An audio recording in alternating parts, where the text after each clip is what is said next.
নমস্কার বন্ধুরা, কম্পিটিটিভের দুনিয়ায় আপনার প্রত্যেককে স্বাগত এবং আপনার সাথে আছি আমি প্রণদীপ। আর আমার কাছে একটা কমেন্ট এসেছিল, সেই কমেন্টের পার্সপেক্টিভ থেকে এই আলোচনাটা করছি যে কেন ডব্লিউবিসিএস একটি কঠিন পরীক্ষা। প্রস্তুতি শুরুর আগে আপনাদের কিছু কমন মিস্টেক, প্রত্যেকে যে ভুলটা করে এবং এই ভুলের জন্য যাদের প্রিপারেশন পুরো হ্যাম্পার হয়ে যায়, সেই ভুলগুলো সম্পর্কেই জানবো। আর এই 5টা উপায় যদি আপনি অবলম্বন করতে পারেন, এই 5টা কথা যদি আপনি মনে রাখতে পারেন, অবশ্যই আপনার সাকসেস পাওয়ার চান্স কিন্তু অনেকটা বেড়ে যাবে। তার কারণ দেখুন, আমি এখানে গ্যারান্টি আপনাকে অবশ্যই দিতে পারবো না যে আপনি এইগুলো করলে বা এইভাবে পড়লে আপনি 100% শিওর সাকসেস পেতে পারেন, কিন্তু এই আশা আপনাকে আমি দিতে পারি যে এগুলো পড়লে অবশ্যই আপনাকে এগুলো সাহায্য করবে যে কোনো এক্সাম, শুধুমাত্র ডব্লিউবিসিএস নয়, যে কোনো এক্সাম আপনাকে ক্র্যাক করতে।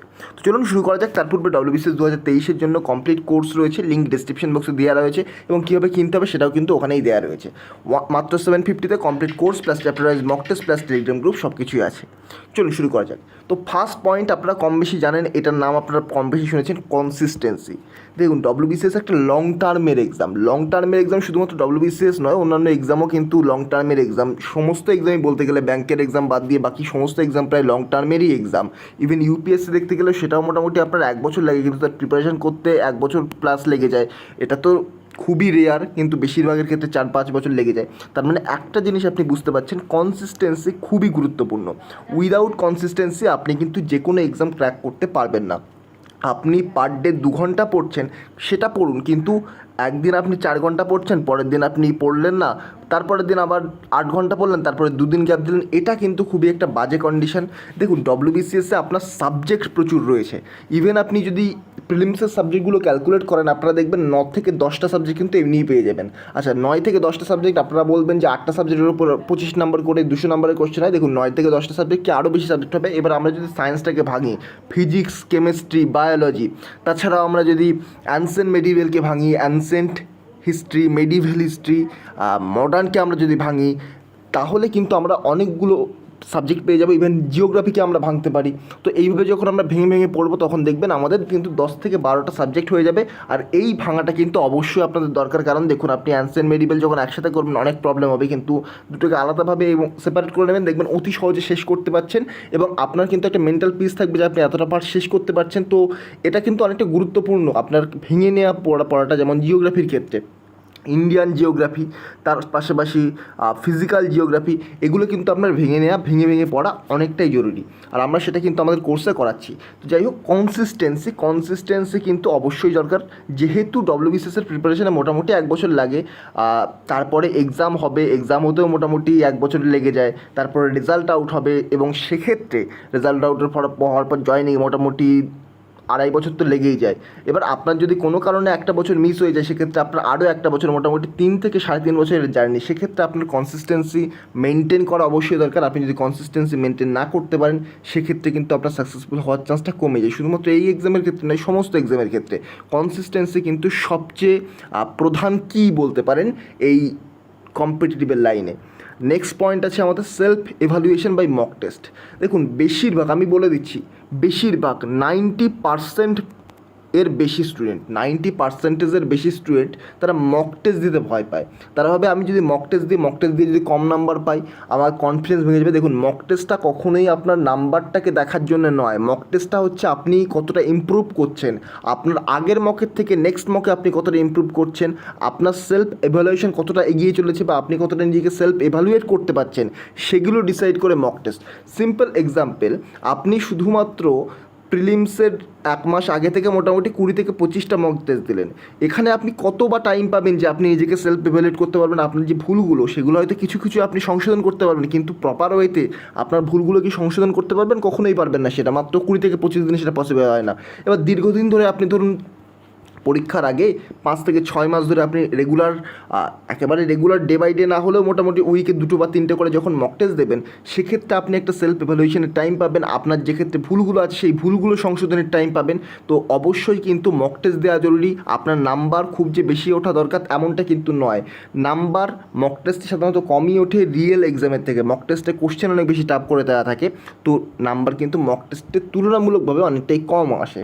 এবারে আপনি যদি অনলাইন মক টেস্টের সাথে যুক্ত থাকেন, সেক্ষেত্রে আপনার একটা নেগেটিভ ইম্প্যাক্ট পড়তে পারে। দেখুন, অনলাইন মক টেস্টে যারা মক টেস্টটা দেয়, টপ র্যাঙ্ক করে, দেখবেন 200-200 WBCS প্রিলিমস, যেটা বাস্তবে পসিবল নয়। 200-200 WBCS প্রিলিমসে এরকম হয়তো কোটিতে একজন পাওয়া যায়, তো 200-200, 200-190 এগুলো কিন্তু বাস্তবে পসিবল নয়। দেখুন এগুলোর কারণ কি, কেউ যদি ওই পার্টিকুলার চ্যানেল বা ওই পার্টিকুলার কোনো রকম অর্গানাইজেশনের মক টেস্ট আগে থেকে দিয়ে থাকে, বা সেই রকম মক টেস্ট ডবল করে দিচ্ছে, কিছু কিছু রিজন থাকে, যেমন দেখুন সেই ইনস্টিটিউশনের কাছে সে পড়ছে, সেই টাইপের মক তৈরি করা হচ্ছে।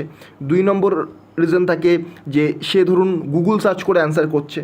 3 নাম্বার রিজন থাকে সে দেখা গেল আগে অন্য জায়গা থেকে মক টেস্ট দিয়েছে, এখন শুধুমাত্র নিজের নামটাকে ওপরে আনার জন্য মক টেস্ট দিচ্ছে। এইগুলোই কিন্তু মেন রিজন। আপনার ভয় পাওয়ার কারণ নেই। আপনার যদি পার্সেন্টাইল কমে যায়, আপনি যদি অনেক পরে র্যাঙ্ক করেন, সেখানে ভয় পাওয়ার কারণ নেই। আপনি জাস্ট মক টেস্ট দেবেন নিজেকে এভালুয়েট করার জন্য, আগে কতটা নাম্বার ছিল, আগে যে জায়গায় ভুলগুলো করেছেন, পরবর্তীকালে ভুল সেখানে করছেন কি না। দেখুন এমনটা কিন্তু হওয়ার নেই যে আপনি আগে জিওগ্রাফিতে 4টে ভুল করেছিলেন, পরের বার আপনাকে জিওগ্রাফিতে 3টে ভুল করতে হবে, এমনটা কিন্তু ব্যাপার নয়। আপনি আগে যে টাইপের কোশ্চেনে ভুল করেছিলেন, পরবর্তীকালে সেই একই টাইপের কোশ্চেনে ভুল করছেন কি না, সেটাই কিন্তু সেলফ ইভ্যালুয়েশনের জায়গা। তো অবশ্যই মক টেস্ট দিন। মক টেস্ট আমি বলবো আপনি যখন থেকেই প্রিপারেশান স্টার্ট করছেন তখন থেকেই মক টেস্ট অন্তত সপ্তাহে, বেশি না হলেও সপ্তাহে 1টা বা 2টো করে দেওয়া উচিত। কারণ দেখুন মক টেস্টে যে টাইপের কোশ্চেন আসে, সেই টাইপের কোশ্চেনই কিন্তু এক্সামে আসবে। আপনার কোশ্চেন সম্পর্কে ধারণা হতে থাকবে, আপনি যত পড়তে থাকবেন, যত আপনি এগোতে থাকবেন, মক টেস্ট দিতে থাকবেন, আপনার কিন্তু কোশ্চেন সম্পর্কে ধারণা হতে থাকবে। এখানে অনেকে বলেন আগে নিজের সিলেবাস শেষ করা উচিত, তারপরে মক টেস্ট দেওয়া উচিত, সেটা তার নিজের পার্সোনাল ওপিনিয়ন। আমার এখানে পার্সোনাল ওপিনিয়ন, আগে থেকেই মক টেস্ট দেওয়া শুরু করে দেওয়া উচিত যখন থেকে আপনি আপনার প্রিপারেশান স্টার্ট করছেন।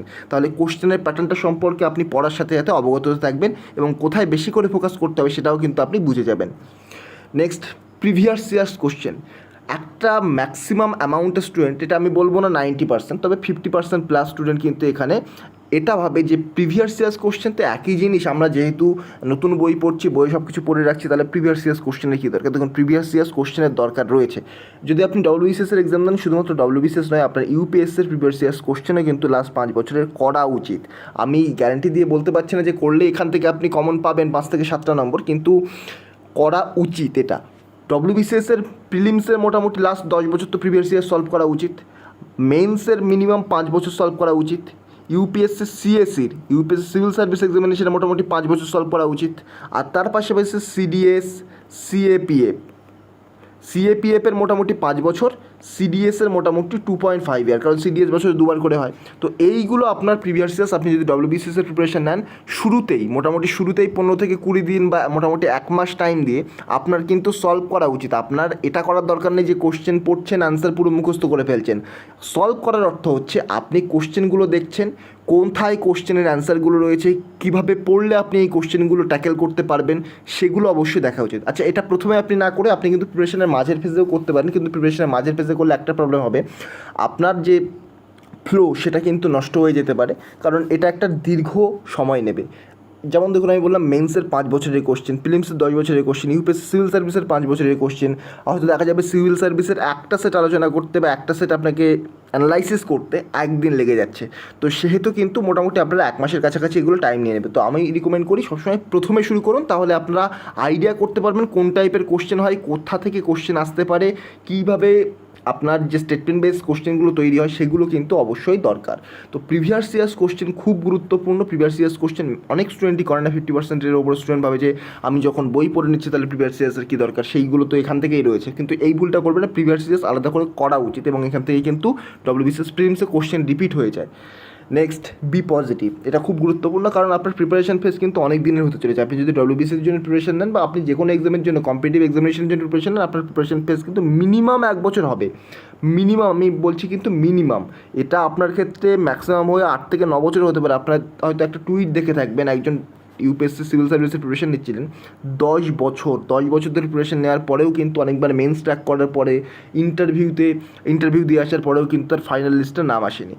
তো এই যে স্টোরিগুলো অবশ্যই একটু ডিমোটিভেট করে, তবুও কিন্তু আপনাকে পজিটিভিটি মেনটেন করতে হবে। তার কারণ দেখুন, আপনার প্রিপারেশন ফেজ কিন্তু 1 বছর খুব রেয়ার ক্যান্ডিডেটের হয় না। একটা নর্মাল জব পেতে গেলেই দেখা যায় 1 বছরের বেশি টাইম লেগে যায়। শুধুমাত্র জব পাওয়াটা নয়, সেক্ষেত্রে কিন্তু এক্সাম কন্ডাক্ট হওয়া থেকে রেজাল্ট বার হওয়া থেকে শুরু করে জয়নিং পর্যন্ত প্রচুর টাইম লেগে যায়। তো অবশ্যই পজিটিভ থাকা দরকার, স্পেশালি WBCS এর ক্ষেত্রে। এখানে কারণ এটা মিনিমাম 3 বছরের একটা পিরিয়ড, আপনার 3 বছরের একটা জার্নি।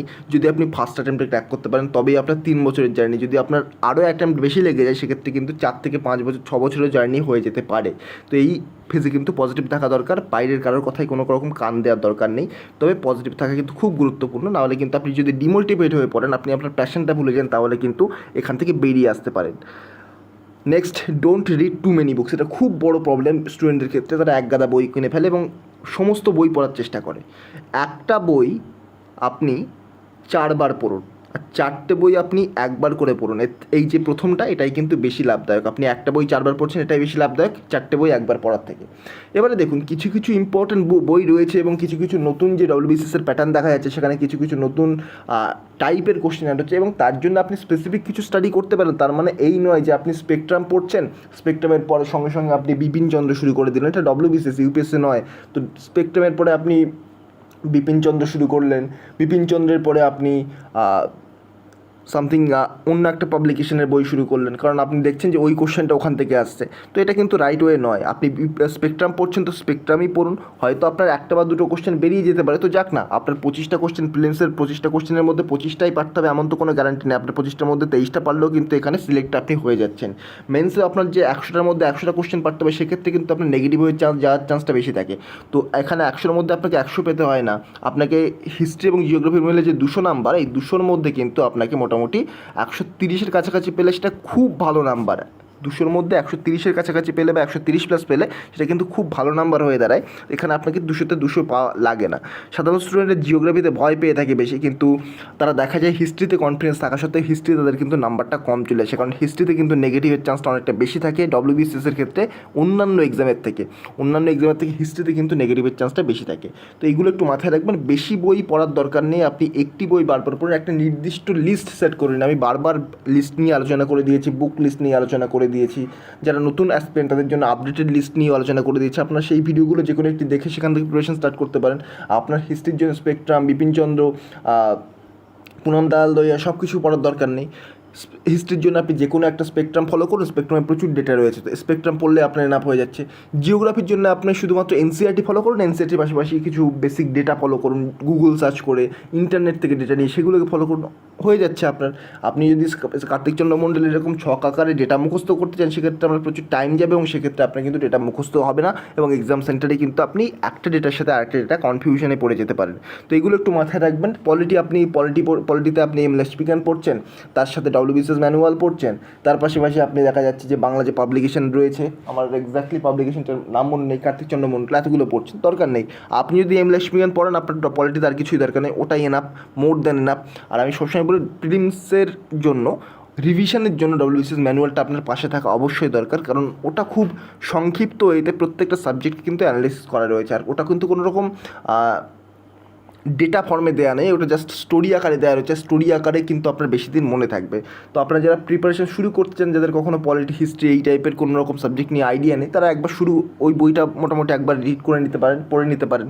তারপরে আপনি স্ট্যান্ডার্ড বইতে আসতে পারেন, অথবা আপনার রিভিশনের জন্য পরীক্ষার 1 সপ্তাহ বাকি, সেক্ষেত্রে আপনার হাতে নতুন যে বই রয়েছে সেগুলো পড়ার আপনার টাইম নেই। যেমন ধরুন, আপনি পলিটি আগে পড়েছেন, কিন্তু পলিটি রিভিশন করতে আপনার 1 সপ্তাহ প্লাস লেগে যাবে। যতই আপনি টাইম শর্ট করে নিন, 2 দিন তো মিনিমাম লাগবে। সেক্ষেত্রে পরীক্ষার আগে 1 সপ্তাহে পলিটি প্লাস সমস্ত সাবজেক্টগুলো পড়া পসিবল নয়। সেক্ষেত্রে আপনি ওই বইটা থেকে রিভিশন করে নিতে পারছেন। তো এরকমভাবে কিন্তু আপনাদের এগিয়ে যেতে হবে। বেশি বই নয়, মাত্র অল্প কয়েকটা বই, কিন্তু বারবার সেগুলোকে কিন্তু রিভিশন করতে হবে। আপনি যত রিভিশন করবেন তত কিন্তু নতুন জিনিস এখান থেকে বার করতে পারবেন। তো এই ছিল আজকের ভিডিও। নেক্সট ভিডিওতে আপনার সাথে আবার দেখা হবে। Thank you.